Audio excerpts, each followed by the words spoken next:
Assalamualaikum warahmatullahi wabarakatuh.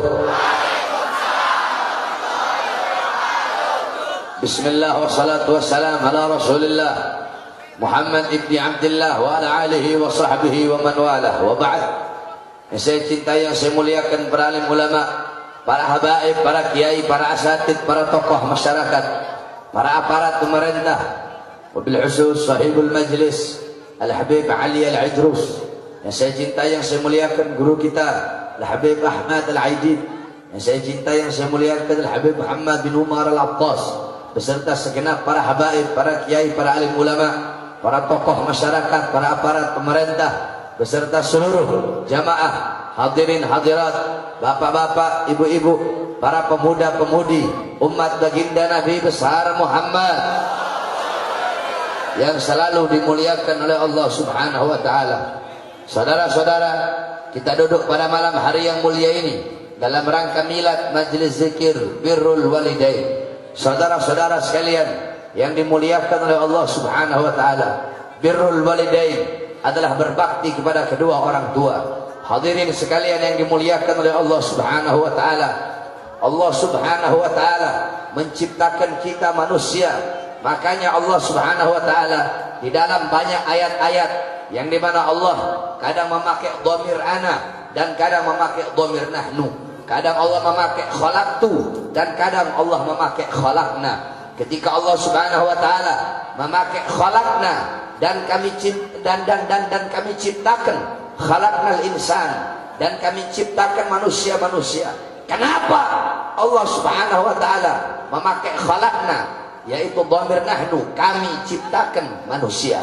Allah Subhanahu wa taala memakai kami, kenapa? Dua sebab. Yang pertama, untuk menunjukkan keagungan, untuk menunjukkan kebesaran. Yang kedua, karena Allah menturut ikut sertakan beberapa makhluk di dalam penciptaan manusia tersebut. Contoh, lahirnya kita. Tidak mungkin kita ada tanpa adanya bapak dan ibu kita. Maka keikutsertaan itulah Allah Subhanahu wa taala memakai kata khalaqna. Oleh karenanya saudara-saudara sekalian, sebagaimana dalam hadis yang telah sering kita dengar, yakni ridallah fi ridal walidain wa sakhtullah fi sakhtil walidain.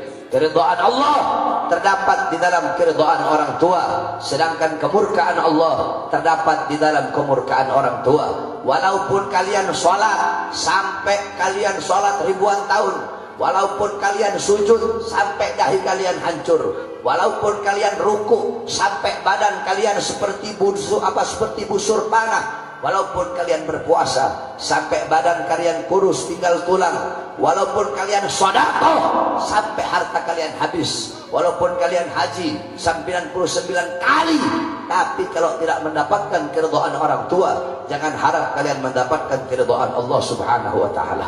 Kenapa? Karena Allah meletakkan keridhaan kepada seorang anak melalui keridhaan orang tuanya. Allah meletakkan keridhaan terhadap seorang murid melalui keridhaan gurunya, dan Allah meletakkan keridhaan terhadap seorang istri melalui keridhaan suaminya. Oleh karenanya, berbaktilah kalian kepada kedua orang tua kalian, berbuat baiklah kalian kepada kedua orang tua kalian. Pertama, kepada ibu kalian. Sahabat bertanya kepada Rasulullah, "Ya Rasulullah, setelah aku berbakti kepadamu, setelah aku melayanimu, setelah aku mencintaimu, siapa yang harus aku layani? Siapa yang harus aku berbuat baik kepadanya ya Rasulullah?" Rasulullah menjawab, "Ummuka, ibumu." Setelah ibuku siapa ya Rasulullah? Ummuka, ibumu. Setelah itu siapa ya Rasulullah? Ummuka, ibumu. 3 kali Rasulullah SAW menyebut nama seorang ibu.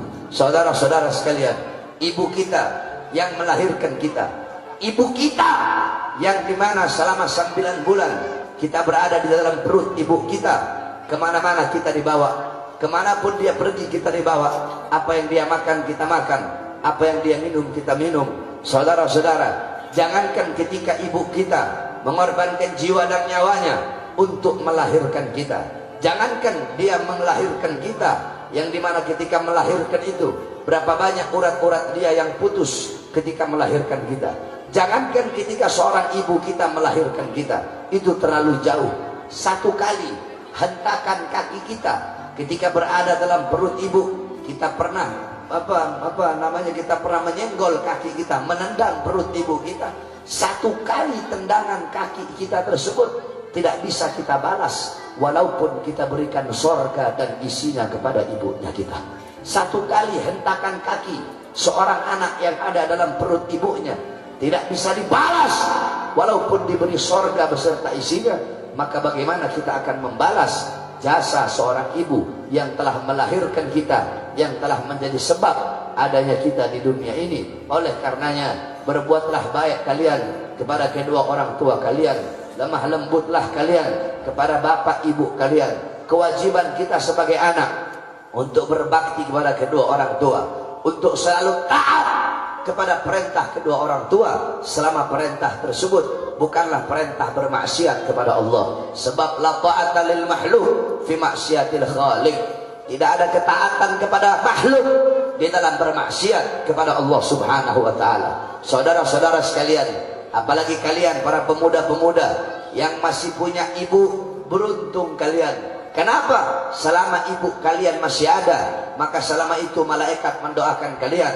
Selama itu malaikat hormat kepada kalian. Selama itu malaikat melayani kalian. Selama itu malaikat khidmat berbakti kepada kalian.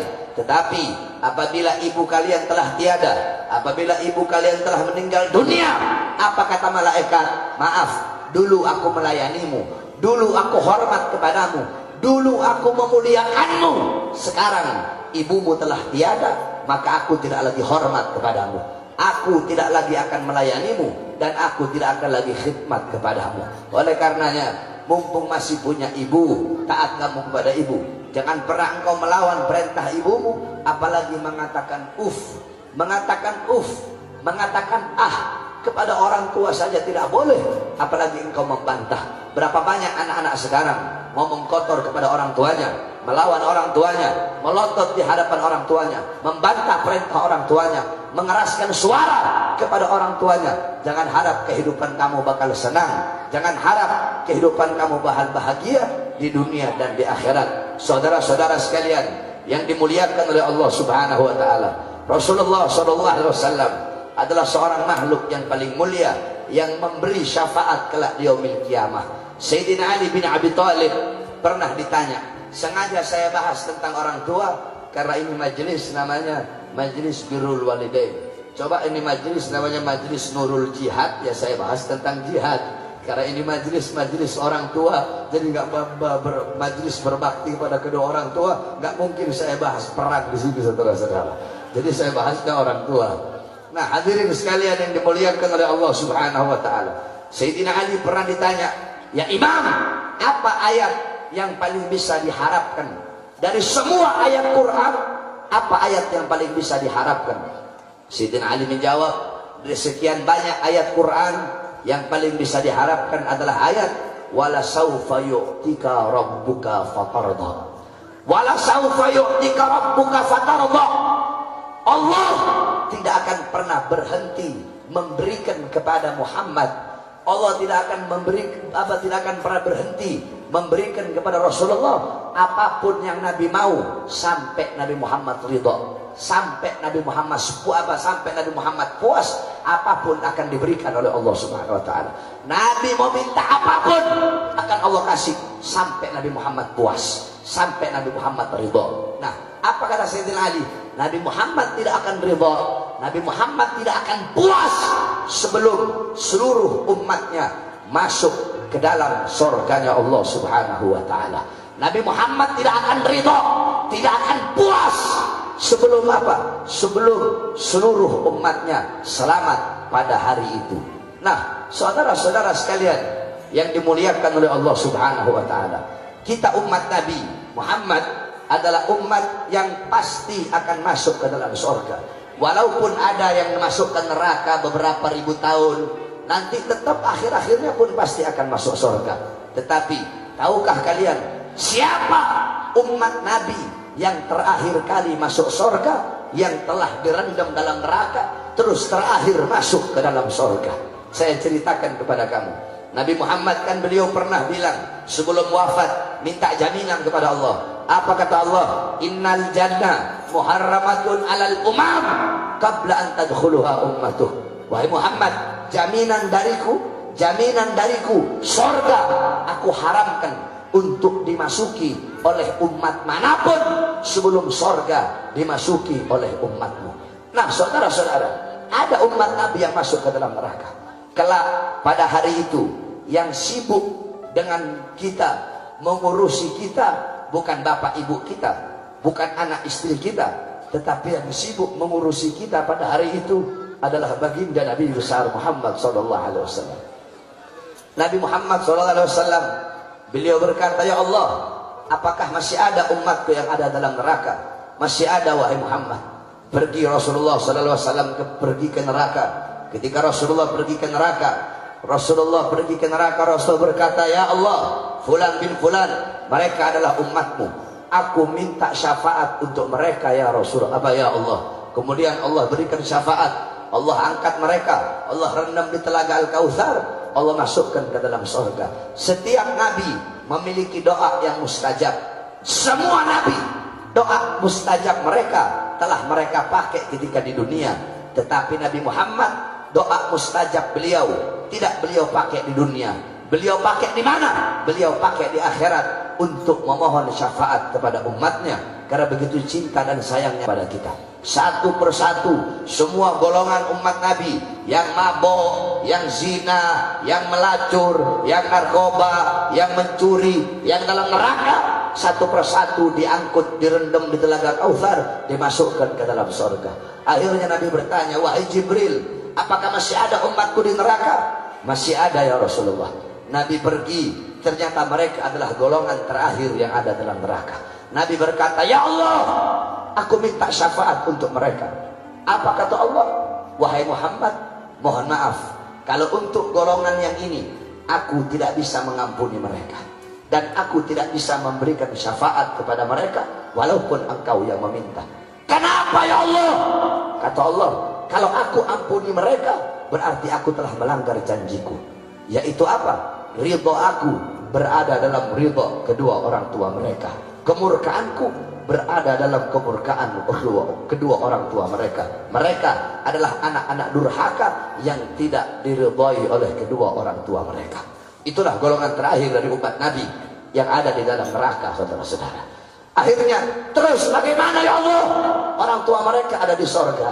Nabi Muhammad pergi lagi ke sorga. Nabi bilang, siapa orang tuanya fulan bin fulan, fulan bin fulan, fulan bin fulan, fulan bin fulan, aku tidak bisa memberikan syafaat kalau kalian sebagai orang tua belum ridho kepada mereka. Akhirnya orang tuanya berkata, kami ridho ya Rasulullah, kami ridho ya Rasulullah, kami ridho ya Rasulullah, kami ridho ya Rasulullah. Mereka semua orang tuanya ridho. Nabi pergi lagi ke neraka, memohon ampun lagi, sehingga mereka kemudian diangkat oleh Allah, dimasukkan, direndam di telaga Kautsar, kemudian dimasukkan ke dalam surga. Mereka lah golongan terakhir daripada umat Nabi yang habis dari neraka dimasukkan ke dalam surga. Siapa? Mereka anak-anak yang kurang ajar dan durhaka kepada kedua orang tua. Oleh karenanya, saudara-saudara, saya wasiatkan kepada kalian, mumpung bapak ibu kalian masih ada, berbakti kepada mereka. Jangan sekali-kali kalian menada lebih tinggi. Kamu mau tahu kenapa saya sekarang bisa seperti ini? Dakwah di sana, dakwah di sini, dakwah di sana, dakwah di sini, dakwah di sini, dakwah di sini. Bukan karena diri saya, bukan karena saya mondok berapa tahun, bukan. Tetapi ini saya dapatkan karena berbaktinya saya kepada saya punya umi yang masih hidup sampai sekarang. Saya punya umi, saya bikin seperti raja, saudara-saudara. Saya punya ibu, saya taruh di atas kepala. Banyak cerita-cerita yang tidak bisa saya ceritakan di sini tentang bagaimana berbaktinya saya kepada saya punya ibu. Walaupun ibu saya bukanlah seorang syarifah, ibu saya bukan syarifah, ibu saya bukan cucu Nabi. Ibu saya walaupun bukan syarifah, tapi saya taruh beliau di atas saya punya kepala, sehingga saya jadi seperti ini berkat doa daripada saya punya ibu. Apapun perintah ibu saya selalu saya laksanakan. Ibu umi, anak punya umi bilang A, saya A. Umi bilang B, saya B sampai detik ini. Umi saya bilang ya Muhammad, nama saya kan Muhammad Bahar. Kalau umi saya panggil saya Muhammad, bukan Bahar. Sama saya ini Muhammad Bahar. Jadi saya sama abah, sama umi itu saya dipanggilnya Muhammad, bukan dipanggil Bahar. Ya Muhammad, ini begini. Ya umi. Muhammad, ya umi. Kemarin di Manado, kalau bukan umi saya yang tahan saya sudah maju lawan untuk itu Laskar Manguni. Tapi berhubung umi saya yang tahan saya, ampun, saya nggak berani melawan perintah umi saya. Oleh karenanya Habib Umar bin Hud al-Attas, siapa yang tidak kenal beliau? Habib Umar bin Hud al-Attas menjadi wali besar. Kenapa? Karena baktinya beliau kepada ibu beliau. Oleh karenanya kalian para pemuda-pemudi Islam berbakti kepada bapak ibu kalian, apalagi ibu. Kalau bisa, kalau kalian mau ngikut saya, setiap malam Jumat itu kalian ambil air, cuci kaki ibu kalian. Kalian cuci kaki ibu kalian, kemudian kalian minum airnya, minta ridha kepada ibu bapak kalian. Saudara-saudara, saya mau tanya sama kamu semua yang hadir di sini. Jawab yang keras. Kalau saya ngasih jam tangan saya kepada kamu, kira-kira kamu bilang apa kepada saya? Bilang apa? Bilang terima kasih kan? Saya ngasih jam tangan saya kepada kamu, kamu bilang terima kasih. Bapak ibu kamu, bapak kamu yang mulai dari bayi cari nafkah, kepanasan, kehujanan, pagi, siang, sore, malam untuk memberi makan kamu. Ibu kamu yang membawa kamu, hamil kamu 9 bulan, melahirkan kamu, yang kalau kamu menangis tengah malam, dia bingung, dia cebok kamu, dia cuci pakaian kamu, dia masak untuk kamu sampai selama puluhan tahun sampai sekarang. Apakah pernah kalian bilang terima kasih? Sedangkan saya hanya ngasih jam tangan, kalian bilang terima kasih. Bapak kalian dari kalian lahir sampai sekarang nyari nafkah buat kalian, kalian nggak pernah bilang terima kasih. Ibu kalian 9 bulan kandung kalian, melahirkan kalian, mengorbankan jiwanya, nyawanya, urat-uratnya putus, menahan rasa sakit yang luar biasa, menyusui kalian, darah daging kalian dari darah dagingnya. Kalau kalian sakit, dia susah, dia kepikiran, bahkan dia rela mengorbankan jiwa dan nyawanya demi hidupnya kalian. Pernah kalian mengatakan terima kasih? Sedangkan saya Bahar bin Smith bukan siapa-siapa kalian, ngasih jam tangan kepada kalian atau ngasih uang atau ngasih apapun, kalian bilang terima kasih Beb. Tetapi bapak ibu kalian yang selama ini mengurusi kalian selama puluhan tahun, tidak pernah kata-kata terima kasih itu kalian ucapkan kepada bapak ibu kalian. Oleh karenanya wasiat saya yang terakhir, semua anak-anak muda yang hadir di sini, semua, kalau memang kalian cinta kepada Nabi Muhammad, cinta kepada Habib Ali, cinta kepada ini majelis, kamu pulang dari sini, yang masih punya ibu, cuci kaki ibu kamu, kamu minum airnya, peluk kamu punya ibu, cium kakinya, minta ridha dunia akhirat, sebab itu adalah sumber daripada keselamatanmu dunia akhirat.